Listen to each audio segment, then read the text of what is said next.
students. So this is lecture number 3 of work, energy and power. In the previous video we have seen that how to calculate work done when your force is variable, right? Okay. We had used the method of integration to calculate work done when force is variable, and we have also solved questions based on that topic. Okay. Now today we will see work energy theorem. Right? Work energy theorem is very important. The formula of work energy theorem will be applicable in your 12th also. It relates the relation between work done and the kinetic energy. We know that when any body, if it is in motion, it is performing any kind of motion, then it will have kinetic energy. Right? Kinetic energy is the energy possessed by any body because of its motion. Okay, and kinetic energy is half mv square, where m stands for the mass of the body, v represents the velocity of the body. Okay. Now, suppose a block is lying on a surface, rough surface of mass m. Okay. Let us say its velocity v0 is 0. Block is at rest, it is having a mass m. Now you are applying a force F on the block. By applying the force, let the block be displaced and d be the displacement of the block. Once again, there is a block or a body of mass m, it is at rest, so its initial velocity will be 0. Now, on applying a force F on the block displaces by amount d. So, by the application of force, some work has been done, because work done is F dot d, right? Okay. So, by the application of force, some work is done on the block, as well as beforehand the block was at rest. So, its initial kinetic energy was 0, because kinetic energy is half mv square. There is no velocity, there will be no kinetic energy. But when the block gets displaced from this point to this point with certain velocity, it will have some kinetic energy. What does this mean? By application of force, two things are generated, two things are produced. First one is, whenever you are applying a force, work is done, and another is, by the application of force, there is some change in kinetic energy. There is some change in kinetic energy. We will see once more. Consider a car is moving with velocity v0. It is moving with velocity v0. Now, I am applying a force F. Force F is applied behind the car, which will change the velocity of car from v0 to v. Also, the car has displaced, right? So, by the application of force, force has changed the velocity of car, and hence kinetic energy will also change, and this force has produced some displacement, and so work is also generated, or work is also said to be done. So by the application of force, some work is done on the car, and because of this force, there is some change in kinetic energy, right? So there must be some relation between work done and change in kinetic energy. You have applied a force F on a car, and by the application of this force, some work is done on the car, and also the kinetic energy of car has changed, right? So by application of force, we have seen two things: work done, and there is some change in kinetic energy. So now let us relate that what is the relation between work done and change in kinetic energy, right? This is all about work energy theorem. That means we'll just derive the equation and we'll find the relation between work done and change in kinetic energy. Now we know that work done is force into displacement, right? In this case, force and displacement are in same direction, so I can write it as F into D. F can be written as MAD, right? Clear? Okay. Let us say that by the application of this force, the acceleration of car is generated, which is constant, Okay. Now, the velocity of car is changed from V0 to V.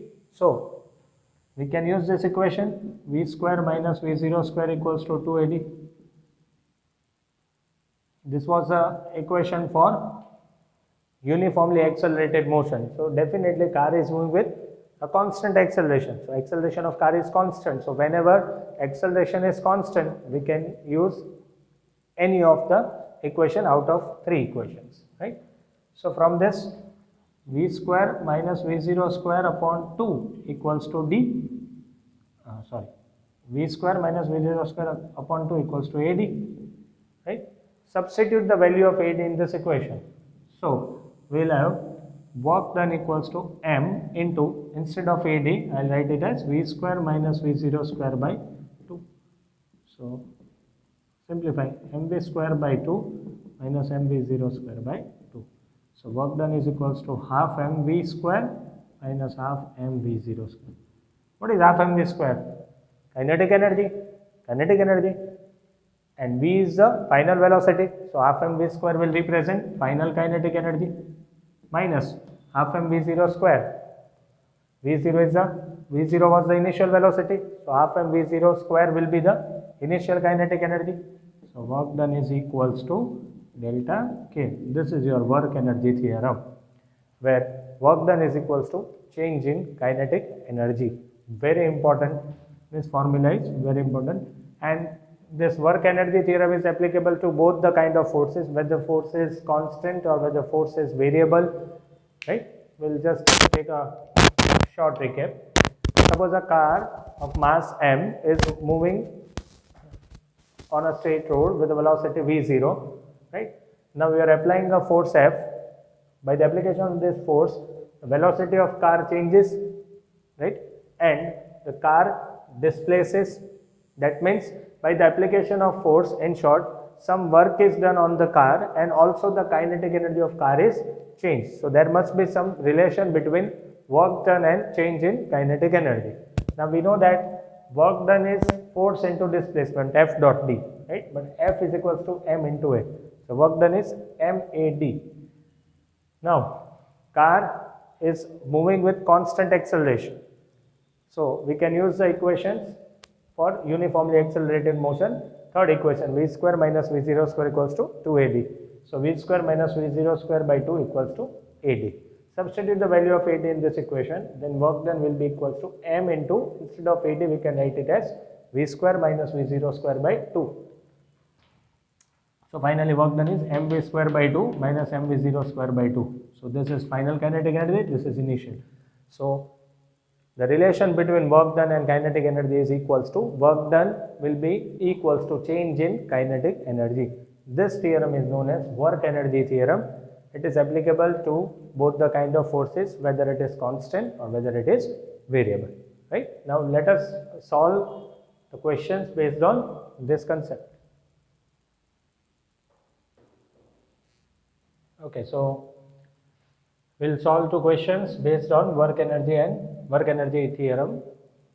Block of mass 10 kg moving in x direction with a constant speed of 10 is subjected to a retarding force of 0.1 x. Right?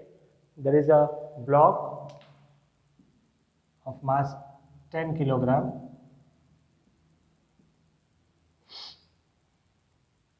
moving in x direction.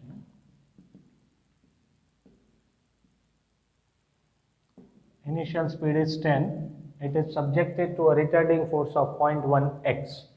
So, a retarding force of 0.1 x. So, force is variable, right? Okay, so this will decrease the speed, it will decrease the kinetic energy. Okay. Force of 0.1 x during its travel from 20 to 30 meter, what will be the final kinetic energy, right? Okay, so final kinetic energy will be somewhat less than initial, right? Because the block is facing a retarding force of 0.1 x. Okay, so work done is, since the force is variable, we'll go with integration f into dx, and the limits will be from 20 to 30. Right? Okay. Now, see, since the force is retarding, we can use minus sign, or instead of placing final minus initial, we'll write as initial minus final, either of the thing. Right? Okay. So work done is, negative sign is because the force is retarding, 0.1 x dx. This was the question asked in 2015. X dx, integration will be x square by 2 limit. It is 10 raised to minus 1 by 2 into 900 minus 400. So that will be 500. Right? So this will be 250 into 10 raised to minus 2, so minus 25. Right? But we know that work done is equals to change in kinetic energy, work energy theorem. So W equals to delta K, minus 25 is equals to final minus initial. Now initial kinetic energy, we are knowing the initial speed, we are knowing the mass. So we'll find the initial kinetic energy, half mv square. M is 10, V is 10, so square will be 100. So initial kinetic energy is 500. Substitute over here, minus 25 equals to final minus initial. Minus 25 plus initial equals to final. Minus 25 plus 500 is final. So final kinetic energy is 475. Since the body is facing retarding force, the final kinetic energy is less than initial kinetic energy. Clear? So the answer is 475. Right? If you don't want to use the negative sign over here, then you can substitute here as initial minus final, because kinetic energy can never be negative. Right? So then instead of work done, write it as initial minus final. Then also the answer will remain same. Okay.